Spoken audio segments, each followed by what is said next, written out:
Todd Johnson, and this is Earlylands in Conversation. For this episode of the podcast, we go back to Ukraine. Our guest today sets a new standard for what a highly intelligent, motivated, and deeply patriotic young person can do. Although only 24 years old, Maryna Hrytsenko has established herself as one of the leading advocates for Ukraine and its military in the global halls of power.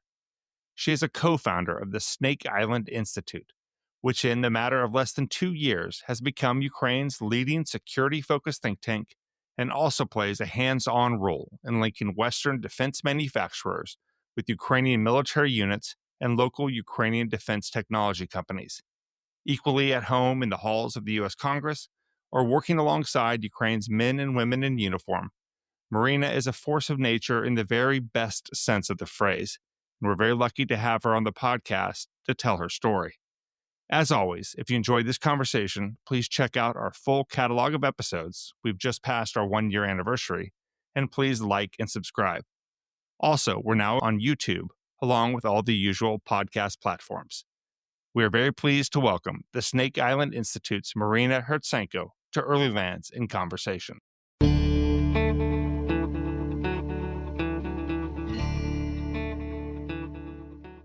Maryna, thank you very much for joining us today. Where are we catching you? I presume in Kyiv? Yes, hello, Todd. Hello, everyone who is listening. I'm joining this morning from Kyiv on the second day of spring. And honestly, there is so much hope in the air today because we have finished one of the worst winters, I think, on my memory, both in terms of how the war is going on and in terms of the attacks on the civilian life and in terms of weather. So there is a lot of happiness here in Ukraine right now because we understand that we survived something that was very dark and very difficult. I last saw you in Kyiv just in late January. And I mean, let alone all of the awfulness of the Russian airstrikes, just the sheer amount of ice on the streets and such. It felt pretty bleak. And I love hearing you say that spring is in the air. Unfortunately, we cannot fight the weather in addition to fighting the Russians, but the Russians, being the terrorist state that they are, use every opportunity that they can to Sure. terrorize our civilians. So this winter has been very dark, and most of the people in Kiev and around have not had electricity, have not had heat. But, our president said very early in the war that we would rather be cold and hungry, but without Russians. And I think that's what kept us going. I have no doubt that the weather was pretty bleak and Russia obviously thoroughly weaponized winter, but they failed. They very clearly failed. So let's launch into it. And I wish we were having a video chat here just so people could see the young woman across from me here because you have such a wonderful origin story. You were a study abroad student, right, in London when the full scale invasion happened just over 4 years ago. Watching your family's home in Kharkiv bombed on the news, you're unable to reach your family. Walk us through how you went from that moment, kind of starting your professional life, right, fresh out of university, or I think just finishing up, to co-founding Snake Island Institute just 2 years later. How does a young woman in her early 20s decide to build a military-focused think tank, bridging Ukrainian defenders and American industry? And you have been very, very successful. I'm sitting here with a very cool branded Snake Island Institute coffee mug. So you guys at least have the swag. So that's important right there. But how did you do it? How did you get here?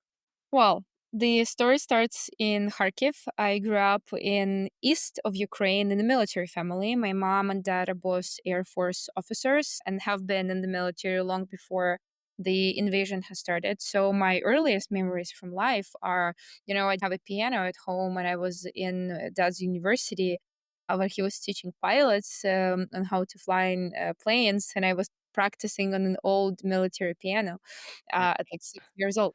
And Ukraine has always been a very central in my family and the dedication to Ukraine because my mom and dad willingly chose to, in the future, fight for it. And But they're both still serving, correct? my mom is retired, but my dad is still serving. Gotcha. Yes, he's been Okay. serving in when Russia first invaded Ukraine in 2014 in Donbass. And a lot of my life and success in life, honestly, I attribute to America. Because when I was 16 years old, I've never been abroad before. And I won a scholarship by US Department of State to become an exchange student in the United States. And the idea was to the former countries of the Soviet bloc to have the young, ambitious, well-spoken English students come to the United States and stay in very small communities where people probably don't know anything about their country, and to have this sort of cultural exchange. And so at the age of 16, I ended up in Shreveport, Louisiana, where That's not a a lot little of. bit different from Oh, Kharkiv. yeah. That was absolutely different. I remember Googling at the time things about Shreveport, Louisiana, and it was like alligator meat and the Mardi Gras, and that was about it. But I think that that experience was one of the most important experiences in my life. I don't think I would ever have chosen or had an opportunity to live in deep south, to live with people so different from me, and to understand a lot of core of what America is right now through other experiences in the future as well. Because when other people went to New York or California, places that I go to for work now, I went to a place where people didn't know about Ukraine. And that's where my advocacy, I guess, work for Ukraine has started, because when I started discovering my country and telling about my country to my fellow high school students and to the community there, I started learning and understanding that we have so much to be proud of, but also that our history is a history of constant fight. Because Ukraine is such an important geopolitical location that for centuries there's always been empires that tried to take us over. That understanding about myself and about the world is what drives me and my work still today. I've spent a year in Louisiana. Then I got a scholarship to go to Vassar College in upstate New York. And my total time in America counts to 5 years. Vassar was nothing like Louisiana. It was That's two very different worlds. Yes. And I didn't really understand why there's a place in the same country that feels so different. But I loved both of them, and I love to discover the American identities, the view of life, the political views from both sides of the aisle. Because for me as a foreigner, I want to understand what people care about in general. Sure. And obviously, it's important for me to stay bipartisan and find ways to talk to both. So after the war caught me when I was in London doing a study abroad. I was a student of international relations, but I was mostly thinking about human rights and communication, and honestly, education. That was my biggest Right. passion, Right. because I am the example of how an amazing education really shapes your life, and how much I wanted to bring that to Ukraine and to show that you can stay in Ukraine. You can do so many great things in Ukraine if you're open to the world and you discover diversity and learn the skills. But then I think everything changed for me when the invasion happened. My birthday is on February 23rd. So I Wow. turned 21 at the eve before the full-scale invasion. I had just came back from Ukraine, where I went to see my family, and I remember very vividly sitting in this American burger restaurant, by the way, in Kiev, having a dinner with my family before I flew out, and how I thought it is so impossible that this peaceful, amazing, vibrant life in Kiev and in Ukraine in general can be changed. And Right. even though my parents were military, and understood as a history student and a history nerd, even that Russian imperial desire for power will not be stopped and the invasion is not imminent, it still was so difficult to believe. And I remember writing on the wall of that place, "Make love, not war." And now I laugh so much at this phrase, because my life is very different right now. I came back to London. I had a nice birthday party with my friends, and then like 3 hours later, I started getting a lot of missing calls. My city of Kharkiv has been severely bombed. My grandparents were in occupation in Kupiansk for, which got occupied by the Russian military on day 4, and they've spent 7 months there without us hearing anything. And at that moment, I just understood that the war probably and the fight for Ukraine will be here in my life for my whole life. And then there is nothing more important than when someone comes to your home, small home, a big home. Ukraine is a big home. You cannot just stand by, you have to act. So I finished my education because I received a scholarship, and there was so many of trust of other people that was put on me. But we started advocating for Ukraine then on campus and the college level. I started the first chapter of a Ukrainian student organization, Earlylands for Ukraine on campus. I started also participating in some things in DC. And then when in a year I graduated, I never even had a question of what I'm going to do next. For my family and friends, in a lot of ways, it wasn't the smartest decision because they thought, come on, you're from Ukraine, from a very modest background. You got this one in a lifetime chance to be in the United States. You can just stay and work in consulting in New York City with your degree and earn money and donate. But for me, I think if there is a time when Ukraine needed all of its people, especially people who were lucky enough to get connections and to get all of the amazing perks of Western high level education, to be here in person and to be bold and create change where they think they're most fitted, it is that time. So I graduated, and then in a week I was home in Ukraine. And then in the last 3 years, life was absolutely crazy because I started working in the parliament, working on Ukraine US cooperation. Then I worked at the Ministry of Defense, also on US Ukraine cooperation. But a bit more than a year ago, when the Republicans came to power in the United States, I just saw that there is such a moment of opportunity to switch and to change the way Ukraine and United States work together in the sphere of security. Because there's so many organizations that work for the industry, and industry is very important to support the war, that support the government, but I didn't really see an organization or an entity that would work specifically with the military to analyze and to preserve in a very respectful way to the Ukrainian Right. fight, Ukrainian military experience, and to create bridges between the Ukrainian military and American decision makers. And plus, I've seen through my own experience in the States how much of respect there is to veterans in the United States and how this can become a common ground. And then the rest is history. It was a crazy time, but we were able to build an organization in Ukraine with a lot of support of very kind people from all over the world that focuses specifically on building the bridges between Ukraine and our allies, primarily the United States, connecting the frontline expertise with Western strategic thinking. And a year later, we are a team of 22 based in Wow. Kiev. We also have 35 interns because we very much believe that we need to provide avenues and opportunities for young people to contribute intellectually to the security sector. And yeah, there we are. There we are. That I mean, that right there, we could just end right there because there's enough content there. That's fantastic. You're 22 people now. First of all, for our listeners who don't know, explain the name Snake Island Institute. So there is 3 levels of the name. We wanted to create an organization in Ukraine that would resemble and model the Western type of expert centers, analytical centers. Because Ukraine has had such a turbulent history of statehood. Like, we have existed for a long time, but we got our independence not like a bit more than 30 years ago. And we have not been yet able to build very strong institutions, not in all sectors. And Right. what I learned and heard in America always is that institutions are key to democracy. Institutions are the ones that you have to protect and build. And we really wanted to create an institution in Ukraine that will stay here for a long term and that would focus specifically on defense and security and accumulate and become all of this expertise and connections and interest in Ukraine, and at the same time create this bridge. So we thought about being a middle ground and an entry point to Ukraine.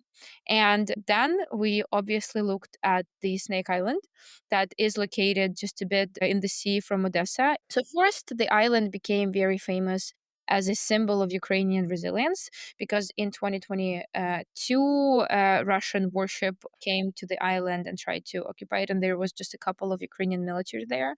And we all, I think, in the world and in Ukraine, watched with fascination how the military, the soldier that was there, that was surrounded by big and seemingly almighty Russian fleet, just replied in the audio, in the radio, Right. saying that Russian warship, I don't know if I can curse here, but You I'll could still, say it.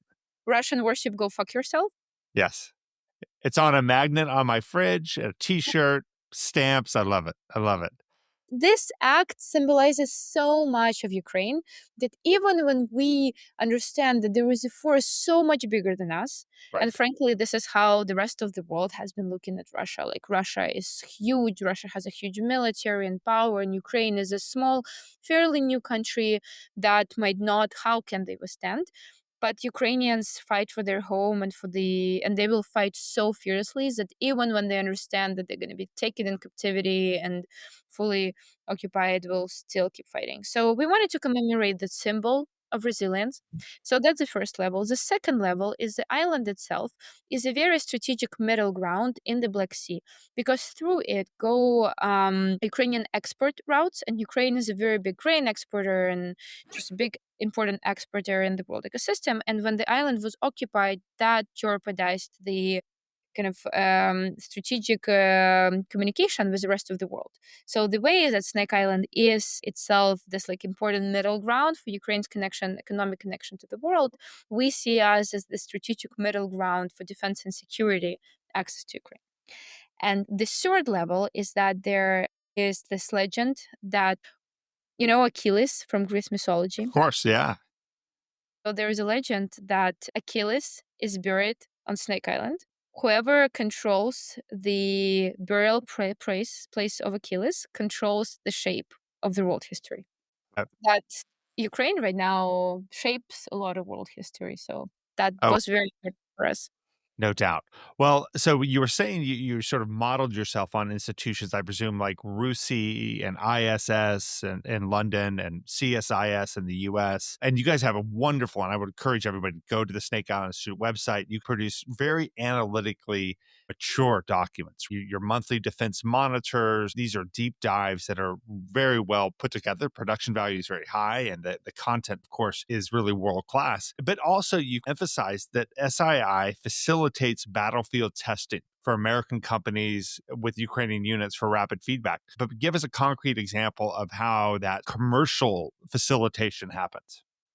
Obviously, industry is very important for the battlefield, but what is also important is that industry understands and creates technology that fits the dire needs of the military when it's needed. And unfortunately, there's been this trend where we saw Uk- different companies coming and testing with Ukrainian military, because Ukraine is the main research and development lab basically for everything that is related in the world right now.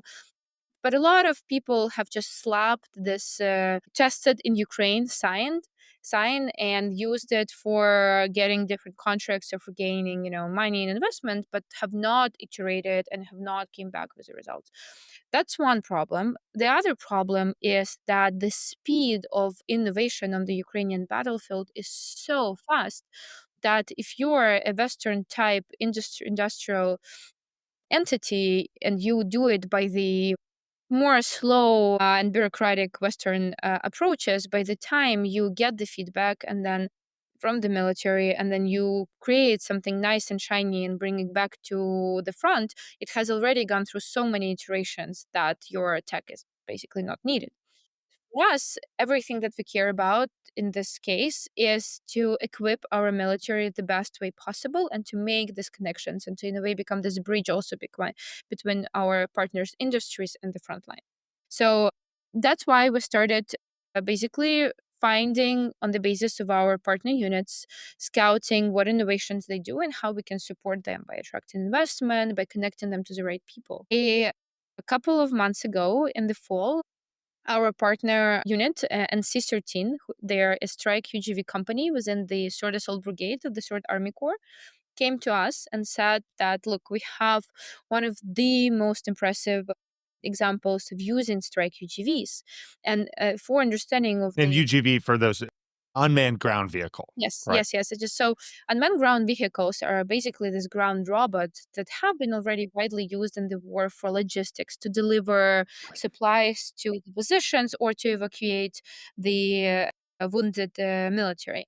But there's now been developments where UGVs have also a strike capability, and they have been used to take the positions fully without using humans in person there, or Right. to take Russian soldiers into captivity. And that fits into Ukrainian focus on having tech fight, not people, because we value our people. And we saw this huge capability, but the market did not, unfortunately, supply enough of the developed tech for it. So we created this ability for UGV strike forum, where we set up a basically testing field that resembled the frontline conditions. Well, the military partners set it up, and we Right. invited UGV manufacturers.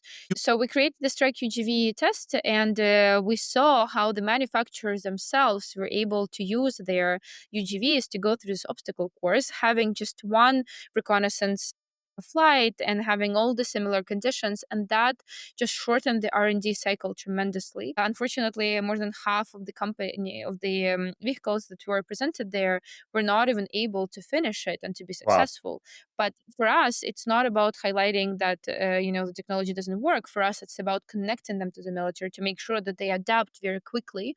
And we have seen significant results after this, and we have seen the capabilities being improven, and the companies really taking military feedback and developing. I So mean, that's an yeah. example of a very concrete way that we match. We also identify promising tech for the military for their needs and help them to work together while pick the unit whose real tasks mirror the product's intended role, and then help to test and create a feedback loop. And feedback loop here is very important because it's important for us that there is iteration processes and retesting so that the tech has been delivered to the front. I don't know if there are really any think tanks that actually produce analytically rich documents like you guys do, but also bring battlefield innovations to the market very, very quickly and provide, like you were saying, that battlefield testing ground. If I may, Todd, we are a very non-traditional think tank. That's exactly right. You're adapting and overcoming, as they say. So tell me, going on to that adaptation sort of question, I think everyone knows, even those who don't follow the conflict closely, recognize that this is a war that's very different today than it was in 2022, right? This is a war in which I think 70 to 80% of Russian casualties are caused by unmanned vehicles. How should Western observers, how should people think about how Ukraine did this? What are the kind of organizational and cultural factors that enabled this unbelievable level of adaptation to go from the early days when Ukraine was struggling just to put small arms and a body armor and such on their soldiers to now iterating in a matter of a few weeks with technology that I think we're now seeing at play in the Middle East? Well, Ukraine adapts out of necessity, and we did not have a choice. But in Right. short, this war's trajectory really depends on whether Ukraine's ability to adapt continues to outpace Russia's ability to scale mass. And we are constantly under sustained pressure. Russia is attempting to use large waves on manpower still on the front while intensifying combined drone missile saturation. But Ukraine has truly transformed how it fights, and asymmetry has been a very important approach here.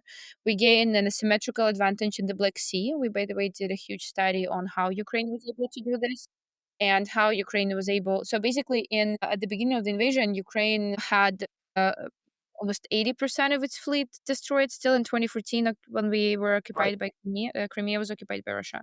But now we control around 30% of Black Sea and have destroyed around 20% of Russian fleet.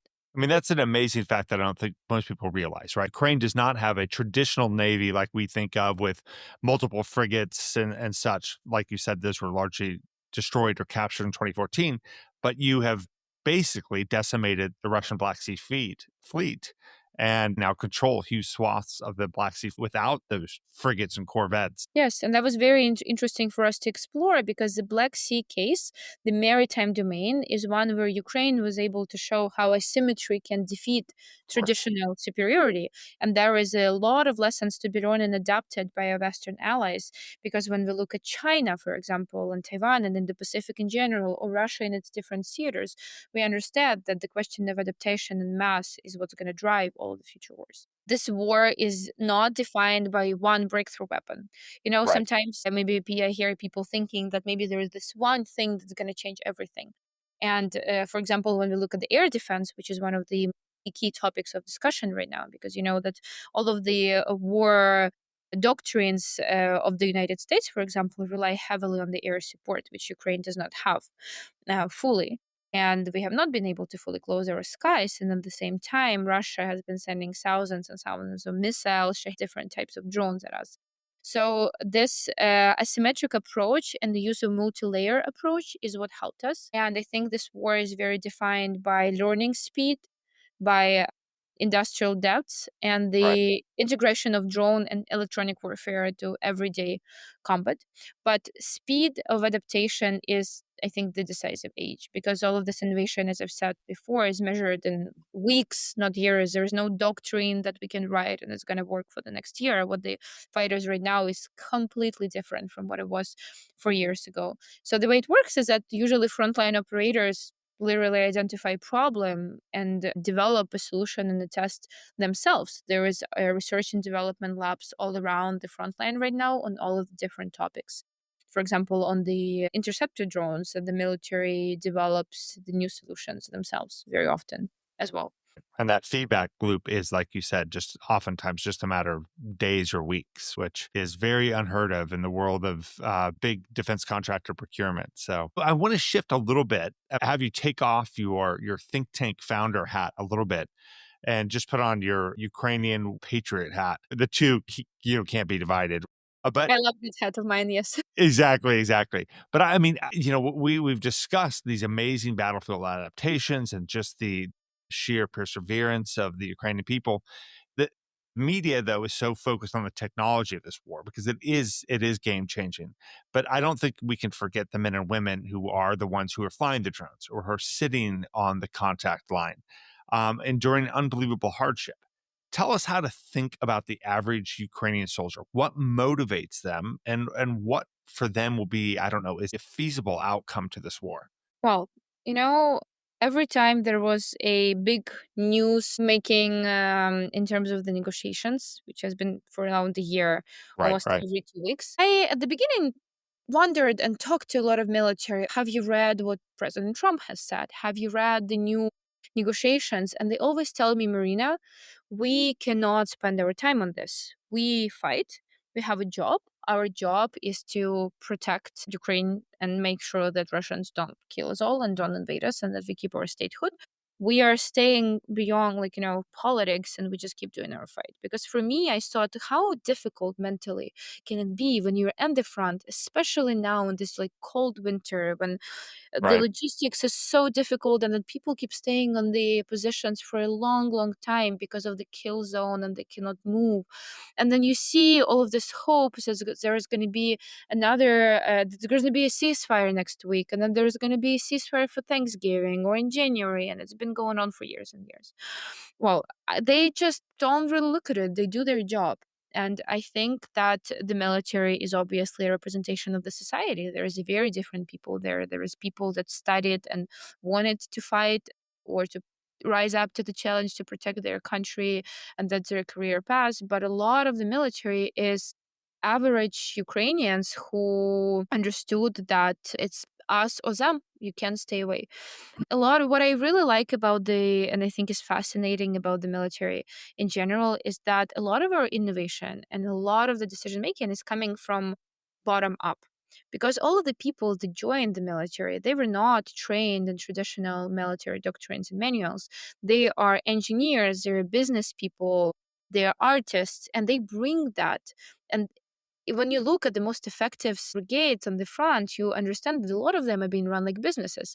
There is a lot of creative, like you probably have seen everywhere in Ukraine, a lot of creative marketing that is done by the former marketers. So the average soldier comes from all of the backgrounds, and I think they're all united in the fact that we don't really have a choice. And they fight for their families and for Yeah. I mean, and you made a point about the varied backgrounds. I don't know how many stories I've read in which they will profile a young man or woman. They were at university studying graphic design, or they were a mechanic in Kharkiv when the war started. They were not naturally inclined to be in uniform, but they're enduring unbelievable hardship. And it made me wonder, how did Russia miss this so clearly, right? That this sense of deep national identity that is not just in the veins of international affairs theorists or young fighter pilots, but the average man or woman who was not thinking about fighting on the contact line in Sloviansk, but did it and is doing it. How do you think? How do you explain that? How did Russia miss it so much? For Russians, we are not real. They don't believe that Ukraine is a real thing. We are just small Russians, Malorossi, how they call it Right, right right, away. But I think a big example of this is Kharkiv for me. right. I grew up in Kharkiv in a military family, Russian speaking. My parents would literally go to work and speak Ukrainian, and at home we would still speak Russians. And I started wondering a lot about it after the invasion happened because I switched fully to Ukrainian, my family switched, all my friends did. I was like, how is this possible? And I think, I don't know if they believed in it or they miscalculated it, but I think in a way they were not even smart in because Kharkiv was second largest city in Ukraine, very close to Russia. All of the businesses in Kharkiv were dependent on this road in between Kiev and Moscow that lived in the city. And Russian speaking population, a lot of Russian propaganda that got to the people. What do? They come in and they bomb the city right from the first day. They create absolute atrocities. I look at America sometimes and I think the way that America is using its soft power with education, with different cultural opportunities, that like you go to every country and you listen to American song and you eat American food, and this idea that attracting people is based on values. Russian idea is not about values, it's about their imperial survival and it's about their dominance. I want to kind of use that to pivot to talk about life in Kiev. Whenever I travel there and come back, I think, and I understand why people I think have this assessment in Western Europe and the U.S. and elsewhere that Kiev is like Sarajevo in 1993. When people arrive, they think it's going to be, as you've said, like war, rubble everywhere, Right. and just like sad people trying to survive. But at the same time, our life here is what we fight for. And obviously, in the East, it is very different where the front line Sure. is. But if I may, I love my life in Kiev. I think that it's so filled with value. Every day you wake up and you understand that there is a mission and there is a reason why you're here. And you don't think, oh, like, is a job that I'm doing interesting enough or not? Or how do I want to build my career? You understand there is one thing that matters, the survival of this country, the state, these people that every single day in the front line fight for us. And that gives you so much of mission, and it's very easy, like it's so easy to live here in a way that you know what is right and what is wrong and you don't have to wonder about it. Of And course. for that, in a way, I'm grateful. But while being able to help as much as I can with what I can, the military, I also have a life where I'm able to build friendships and I'm able to have fun. And we're in Kiev, there is restaurants, there is coffee Amazing shops. restaurants. Yeah. Oh, yes. Some of the best. There is theater performances, there is big conferences, new markets, new restaurants coming open. And I think it's also about Ukraine. I'll give this example. Two things that really struck me at the beginning of the invasion. First, my mom refusing to leave Kharkiv. She was like, I'm going to stay here because it's my home. I saw on Telegram chats how Russians were deciding in which apartments and which areas of Kharkiv they're going to live at the beginning. And she was like, no one's going to live in my home. And second, when I came to Kharkiv in December of 2022, the city was absolutely dark. And in the morning, I wake up and it's like horrible, like being struck every day. There's only Right. military in the city, and I see like four new coffee places opened. But what? We're still going to keep that life. So obviously, we are tired and the winter has been difficult, but there is um, still dinner parties and intellectual discussions that I throw like every week under candlelight. We have journalists or like interesting people coming, and I invite all of my friends who are also young, Western educated, all came back to Ukraine, work in a different society, civilian or military areas. And we talk. We talk about the future. We talk about how our country wants to live. And I honestly love this life. It creates such a weird feeling sometimes that during the day when there is no air alert, you think you are like just in a normal life. You can go again, you can do everything you would do in another country, somewhere in Europe or in the States. And outside of the fact that there is a curfew from midnight to 12 a.m., you can do everything and it looks normal. But at the same time, every night you go to bed and you don't know if you're going to wake up. Such a peculiar thing to witness. Well, we are kind of approaching, sadly, the end here, but I do want to ask you two questions. The first is about life after the war, right? And I think that's a very loaded question because I think we're all aware that there will be some state of conflict or some state of very uneasy ceasefire for the foreseeable future with Russia. But President Zelensky has said, I think just a few weeks ago, that we may be at the beginning of the end.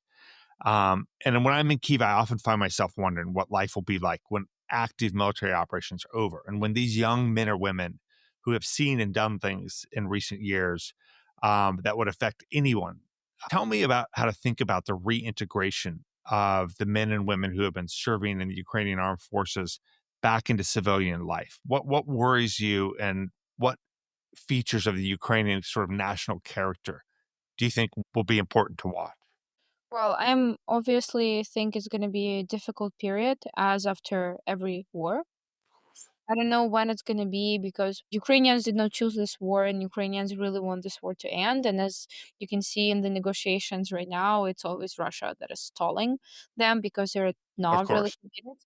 But however, yes, of course, we think about what it's going to be after. And in general, I think the Russian threat will never go away because we, the Western world, which I believe Ukraine is part of, have been making the same mistakes with tyrants and empires like this because they only understand force. So I think in the future, Ukraine will become this defense industrial hub because we need to be strong and we know how to be strong.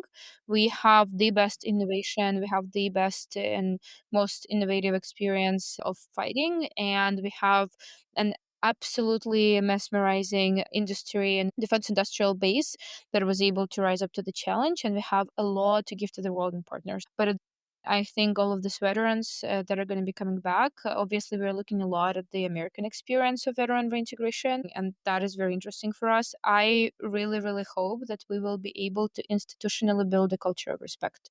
Something that really surprised me in the United States every time, in a positive way, surprises, is how you would even go to like Starbucks. And I was standing once behind someone who was a veteran, and I guess they scanned like their card or something, and it showed that they were a veteran, and the cashier said, "Thank you for your service."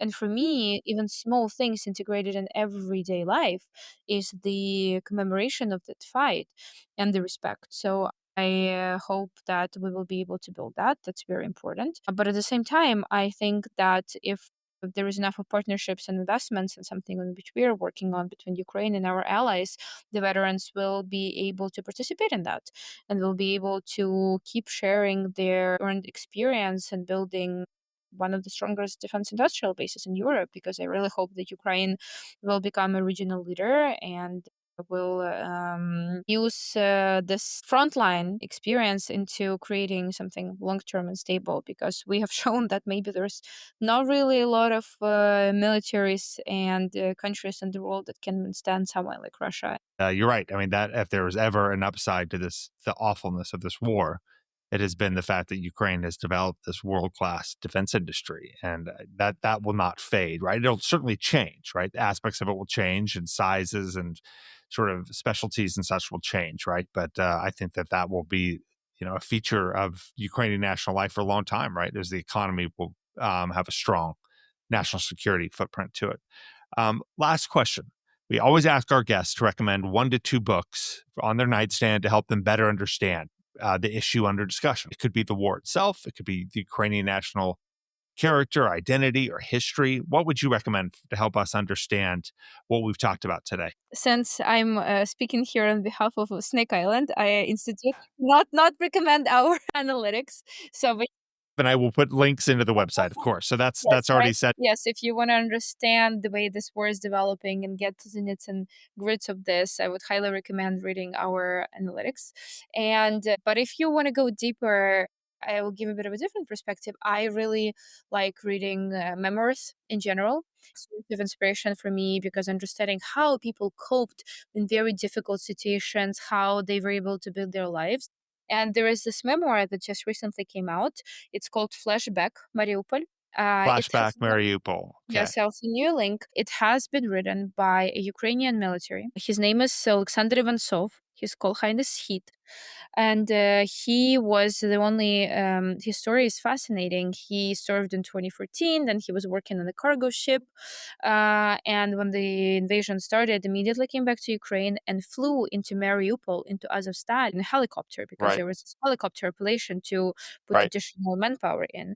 Went in there, and he was when the military was taken into the captivity from Azovstal. He was the only one that stayed behind. He decided that going into Russian captivity is worse. It's the worst thing ever, which is true from what we know. So he stand behind, he hid in the Azovstal plant, and then walked through the enemy territory himself, came back to Ukraine, and now keeps fighting. Actually, he has a drone unit. And this is one of the most fascinating people and stories that I've ever met. And it's a story also of Ukrainian resilience and national character that we were talking about today because he is from Luhansk. So Russia has really Right. taken away his home and he keeps fighting for it. And I think his story really shows you this Ukrainian, I'm going to fight to the core, never give up. And Of course. impossible is not a word to one person. So I really highly recommend. Unfortunately, it's only in Ukrainian now, but we are working right now to find ways to translate it to English and to distribute it abroad. So maybe if there's any of the listeners who would like to help with that, we would also love Ah, that. But great idea. That's a great idea. Yeah. I mean, for those who may have links or contacts and such, let's hope that we can find somebody who can maybe help us bring it out into English. So, absolutely. Maryna, this has been wonderful. Thank you so much. We've taken a lot of your time. You are one of the busiest young women I know. You are constantly, hosting somebody from the US or from NATO, and you're out and about, or like you say, hosting your salons on Friday nights and such. And so I love it. I absolutely love it. And I thank you so much for taking the time to chat with us today. Yes, thank you so much, Todd. It's been wonderful.